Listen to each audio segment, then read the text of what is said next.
Hi everyone, Dr. Victoria Skirbo here, speaking to you from the Seeds of Transformation Healing Center in Wareham, Massachusetts. And today is the 29th of March. We are almost into April. And as I do each month, I'm going to look at the month from the viewpoint of astrology and Kabbalah and, of course, numerology. And so today is the 29th of March, so we're still in the March vibration. Just as a reminder, the March vibration was a 15-6 vibration, and the 15-6, the base number of 6 is about responsibility. The 15-6 is the Devil card, and it's associated with Capricorn. And there's a lot of really heavy-duty Capricorn energy happening right now. Now, Capricorn is ruled by Saturn, which is in Capricorn. The South Node's in Capricorn. Pluto's in Capricorn. And generally, it is a vibration of being held accountable or being held responsible. And we may or may not be feeling that right now. But this is the card. This is the Devil card associated with that. This isn't the typical Devil card that I put, but I don't happen to have my Rider-Waite here. But we can see that these two people were chained to their lower nature by the Devil there. Okay, and so it is also about being chained to your lower nature, being chained to power, but material and earthly power. Okay, so these people chained to earthly power, and now we move into the vibration of April, and we move into a 16 vibration, and this is the card. Okay, the lightning struck tower. So the vibration is shifting and changing. And if we look here, I have here April 2019. Hopefully you can see this. Of course, April is the fourth month. And of course, 2019 is the 12-3 vibration. The 12-3 vibration, the Hanged Man, is really about, or is requiring us all year to look at things from a different perspective. 2019 promises to be, to a certain extent, a year that turns us all on our head. And while we're there, we might as well make use of the time. There are certain things we're not going to be able to affect in 2019. That will change in 2020, but in 2019, we're sort of hung up a little bit. And we're going to be required to look at things from a different perspective, figure out what it is that we can affect it, and figure out the things that we can't. And of course, as I've said before, the easiest thing to affect is your own life. And so when things on the outside seem like there's nothing you can do about them, which may, that's not always true, okay, because there are things you can do, but those things need to be things that you do within your own life and in your own environment, and allow them to sort of spread out like ripples on a pond. So we are in the tower vibration, and I have written here, I got this out of, what book did I get this out of? I think it was Eden Gray's book on the tarot. It says, an overthrow of existing modes of life, conflict, unforeseen catastrophes, old notions upset, disruption that may bring enlightenment in its wake. Selfish ambition is about to fall in bankruptcy. And so generally the Tower card, we have the lightning coming down from spirit, sort of blowing the top off of this tower. This tower, the top of the tower is actually a crown, symbolic of the crown chakra actually. The lightning flash is symbolic of Uranus, the planet Uranus, which rules electricity and lightning. And so it's about illumination from the top down. And what that does is it causes us to sort of get thrown out of the tower that we have built to help explain who we are and who we're supposed to be, or who we think we're supposed to be. And so depending on how high your tower is, depends on how far you have to fall. And so it is a moment in which Spirit reminds us of who we are. The base number of the 16 is the 7. The 7 is about self-knowledge. Okay, who are you? Now, energetically, on the Tree of Life, this falls right here in the path between Hod and Netzach. Hod is the Sephiroth associated with Mercury, so it's how we think, our mental abilities. Venus here rules Netzach, And Netzach is our desire nature. So we have our ideas, our thoughts, and our desires, and this path connects both of these. This is the path of the tower right here, energetically located in the solar plexus. And so this is a lower chakra energy. The solar plexus is the place where we decide to our own personal will. Where is it that we want to go to? And to a certain extent, we're going to have that opportunity to sort of connect with that energy. But it is a challenging energy, and we do continuously need to stay connected with Source through this. And even though this is the path being activated, the vibration for the year is right here, connecting Hod to Gabora. Okay?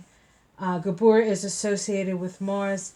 The tower vibration here is associated with Mars. And then we have Mercury. So to a certain extent, we're being required to let go of mental constructs that block us. So what are the things that you're saying to yourself that are blocking you and preventing you from going in the direction that you know you need to go into? Or what ideas or thoughts do you have that are blocking you from connecting with spirit? Okay, those are some of the questions that we will come to terms with or get clues to this month in April. Okay, so Mars is highlighted this month because of the connection to the path that's ruled by Mars, the path of the tower. And incidentally, Mars isn't doing much this month. It's two major things are happening. First of all, it's in Gemini all month. And so Gemini is an interesting energy for Mars. It's not particularly, I don't want to say successful in Gemini, because there are certain, you can be successful in anything if you have Mars in Gemini. What Mars in Gemini can do, though, is it can split the energy because it's Gemini. So it's like you can find yourselves going in two places at once. You could be at odds. There's an extremity and a duality to Mars in Gemini, so it can stimulate the duality that we're experiencing. People staying on their extreme sides of things. So unity is a challenge when Mars is in Gemini. And also the United States Mars, in the Sibley house anyway, in the Sibley chart, is located in the house of open enemies. And so Mars is going to be going over the Mars of the United States, and that starts a whole new 2-year Mars cycle for the United States. So we have to be very careful about getting involved in this country anyway, getting involved in altercations with other countries. We also have a president who's a Gemini, and this Mars is going to be going over his Uranus, which is, the wild card of the wild card, and he's already a wild card, so God only knows, his North Node and his Sun. And so he is going to feel like he's being attacked, and he is going to go on the attack, which is, is the way he does it anyway. So just be aware of that. It's best to sort of, if you can, pull your energy from that, because we don't really want to get caught up in that. So your normal, if you have some normal feelings in that direction, I would say sort of sit back on those and don't I'd say don't waste your energy on that at this time. Okay. And then Mars makes a square to Neptune. That happens at the end of the month. I think it's on the 27th. And this is the first quarter square. This is part of a 2-year synodic cycle that began back in December 2018. It was December 7th. These two planets conjoined. It was 14 degrees of Pisces. And now they're square to each other. So there's a crisis in action. The problem with Mars and Neptune is the action that Mars takes is uncertain. There's confusion. There's, it's easy to make mistakes. It's easy to miss things with Mars and Neptune. And it's also happening in Gemini, as I said. And so there is this sort of missing, almost, it's just a really difficult energy to work with, because you don't really ever know if you're going in the right direction. And you may not, find out for until there's an opposition. And that's, a ways away. So All right, so we have that. Now, so Mars is important this month. This lightning strike right here is a Uranian energy, and this month Uranus makes a conjunction to the Sun. Now, Uranus just moved into Taurus again. The last time it moved into Taurus, it did not conjunct the Sun because the Sun had moved in previous to Uranus moving into Taurus, and so the Sun never really got to. Uranus never caught up to the Sun. This will be the first time the Sun and Uranus are conjunct with Uranus and Taurus. And the Sun always illuminates. And this occurs at 3 degrees of Taurus. So wherever you have 3 degrees of Taurus in your chart, if you have a planet there or a planet aspecting that point in your chart, be aware that sudden illuminations can occur. And those sudden illuminations could very well be these tower moments that is sort of intimated by the vibration of the month. So be aware of that. Let me see, I have that here. Let me just find that. Okay, and so we have the Sun conjunct Uranus at 3 degrees of Taurus, and the Sabian symbol for that is natural steps lead to a lawn of clover in bloom. And the keynote is the gradual expansion of the individual's consciousness after a fecundating experience. And the key word is natural fulfillment. Fecundating means, sort of giving birth. There's a giving birth to an experience. So this could be a spiritual illumination. This could be the rug gets pulled out from under some people. As far as how it affects the President of the United States, it is up in his 9th house, which could be some legal stuff, but that's like saying that there's ladybugs in the springtime. There's so much legal stuff and so many ladybugs, right? Okay, so so there's that. The other thing that's happening, and one of the reasons why things are so heavy right now, is that Pluto, and I said this in the beginning, Pluto and Saturn and the South Node are all in Capricorn, which has been going on for a while. It's not new, but what's new about it is that they're getting closer and closer and closer. So the South Node is where we need to let go of things. And so the energy around the South Node is a release point. And so there have been things around it. There's been, we've had this Capricorn energy. And so it was sort of like, if this is the node, right? We had Saturn on one side. We had Saturn on one side. We had Pluto on the other side. But what's happening is Saturn and Pluto were just sort of getting closer and closer and closer to that node. And it's going to kind of, it's what it's doing is it's sort of energetically constricting the place where things are released. And so it's almost as if, and I said this to my class the other night, and I guess I'll say it to you, hopefully it's okay that I say it.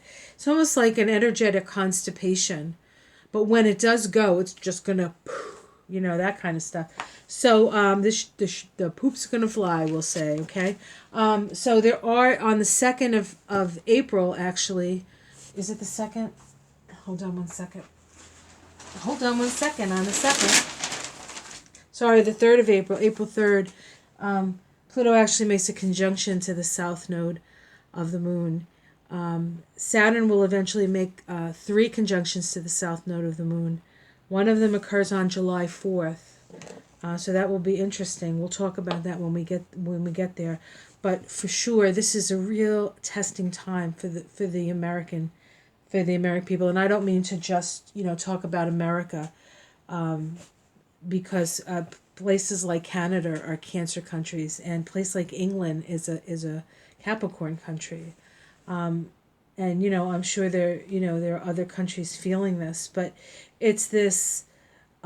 It's almost like the old, the outworn, the patriarchal power over paradigm is just squeezing and squeezing and squeezing, and the energy is such that cannot be sustained, but it doesn't mean it's not a painful experience. Eventually that will be blown open. And whether it happens this month or not, it's going to happen. And so we need to sort of prepare ourselves. The more we can release these old mental constructs about who we should be or what we should be doing, and just be who we are within our own heart, and feel the things that we need to feel and heal the things we need to heal, the less chance of us getting blown up in the eventual like expulsion of all the crap that is bound to come out with this. I don't know if I'm being clear enough or if you're understanding, but these energies are hard to sort of, they're hard to put into words because it is so intense, and most of us are right in the middle of it. So I want to look at the lunations as well. Of course, we have a new moon. The new moon is in Aries. That is occurring on the 5th. And we have a grand cross in the sky for that. It's a cardinal cross. We have the sun and the moon at, 16 degrees of Aries. This is a very powerful configuration and can be very difficult. Crosses are kind of being, you feel like you're being crucified when you have a cross up there. If you happen to have one in your chart, you know what I'm talking about. But there are ways in and out of this cross. There are keys to this maybe locked door, or there's keys to the manacles that hold you onto the cross. And the keys are really about, first of all, when you find yourself in these really hard places, the best thing you can do is go out and be in nature. That's one way you can sort of mitigate some of this energy. Another way is to talk to people who you can sort of talk to and talk about these things. Not somebody who's going to challenge you and make you feel bad about yourself, but somebody who's going to not necessarily agree with you, but be willing to be open, so you guys can sort of be, what's the word I'm looking for? What's that called? Sounding boards for each other, so we can learn through the experience, right? Okay, so there's that. That will help us at this time. But we do have this grand square being formed, and it's from the new moon, is opposite the asteroid Pallas Athena in Libra. Pallas Athena is social justice, especially in Libra. And so we have this conjunction of the sun and the moon. Aries is really it can be a very warlike energy. And so we have that opposing the need for social justice and peace. And this is completely squaring the nodes of the moon. We have the north node in Cancer, and then the south node here wedged within a degree of Pluto and within maybe 2 degrees of Saturn. Very, very tight. This is very tight, and this creates a lot of pressure.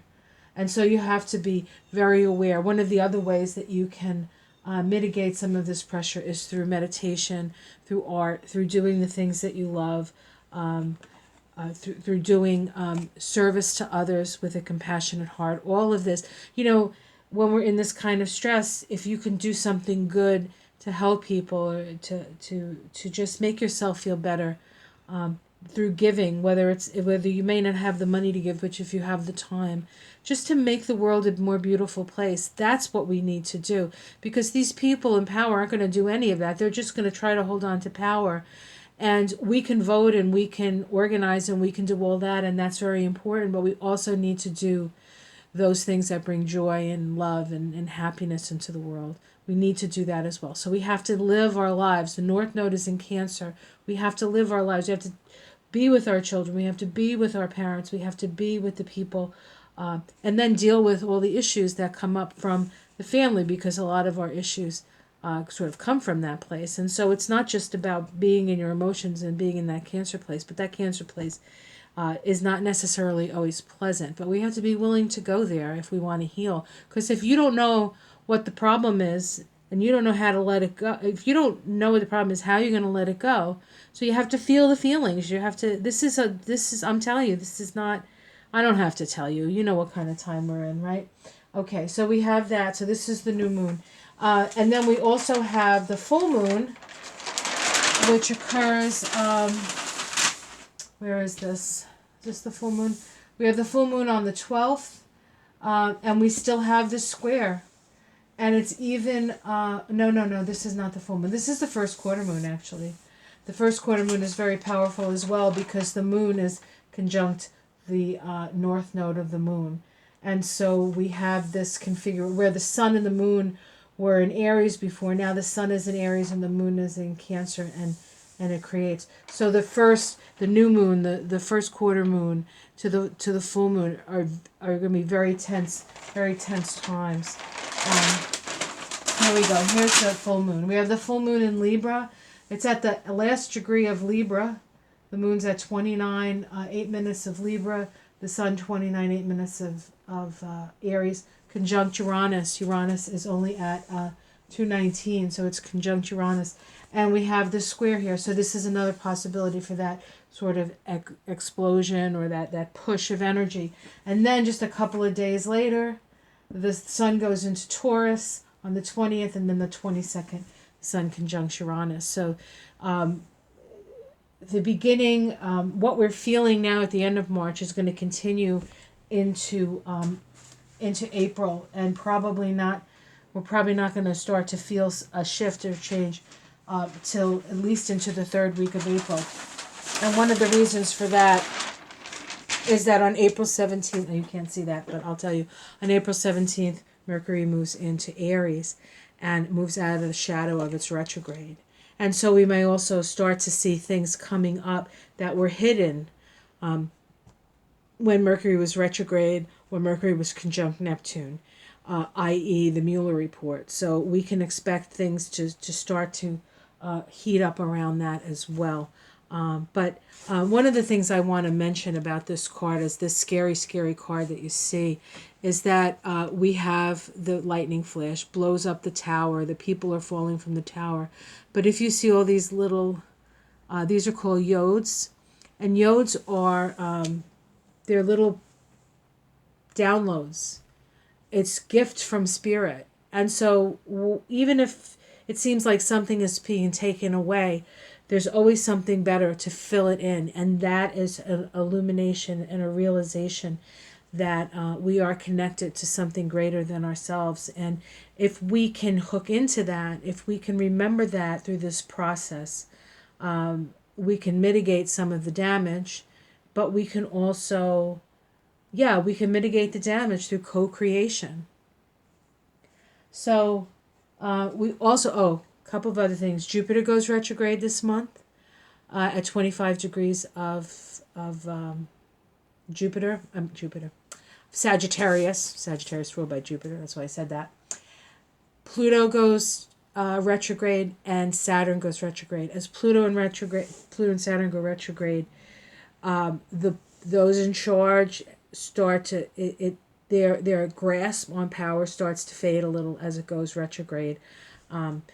Whenever we're in a retrograde period, it's time when we can reevaluate, in the case of Saturn, the structures of our reality and make the changes that we need to make. And in the case of Pluto, the soul's journey, or going over our desires and what it is that our soul is asking us to go where we need to go. So it's an intense month, guys. I'm not going to kid you.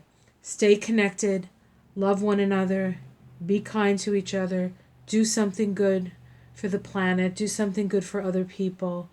We are in this together. We have direct connection to spirit. Let's utilize that, and we're going to do just fine. Have yourself a great month, and I will see you again next month for this, tomorrow for astrology, and who knows, the next tarot reading could be in minutes or it could be in days. Have yourself a great day. If you would like me to do astrology Kabbalah reading on you, I do those for people, and a lot of you have already done it and you've really enjoyed it. So thank you very much. I want to thank you for all your support, and this is a real pleasure for me to do. And so contact me if you're interested in something like that. It's life-changing. It changed my life. It can change your life. Have a great day. Bye.